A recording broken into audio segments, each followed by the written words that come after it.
ছিলাম ওপার থেকে ওই উঁচু থেকে নেমে পাথর ডিঙিয়ে ডিঙিয়ে ডিঙিয়ে ডিঙিয়ে ডিঙিয়ে ডিঙিয়ে আমরা এপারে এলাম। পথ বেশি, আমরাই প্রথম পদর্শক। ময়ূরাক্ষী নদী ক্রস করলাম আমরা, ময়ূরাক্ষী নদী ক্রস করলাম প্রথম পদর্শক। আমাদের দেখা দেখি কিছু ছেলেমেয়েরা উদ্যোগ নিচ্ছে, তারা ঠিক পথ মিস করে ফেলেছে, পথ পেরে উঠছে না। চেষ্টা চালিয়ে যাও, হবে হবে।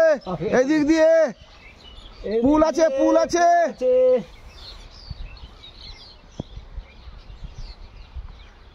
চলো চলুন আমরা এবারে পাশে যাই। পাহাড়ের কাছে এই কথা বললে ইকো হবে, ইকো ধ্বনি হবে, প্রতিধ্বনি। যাই হোক, দারুণ জায়গা। আমরা ওপার থেকে এপারে পাহাড়ের কোলে পৌঁছে গেলাম। একটা বাচ্চা ছেলে সাইকেল দিয়ে এসছে পাহাড়ে। বাবু শোনো, তোমার বাড়ি কোথায় গো? কত দূর?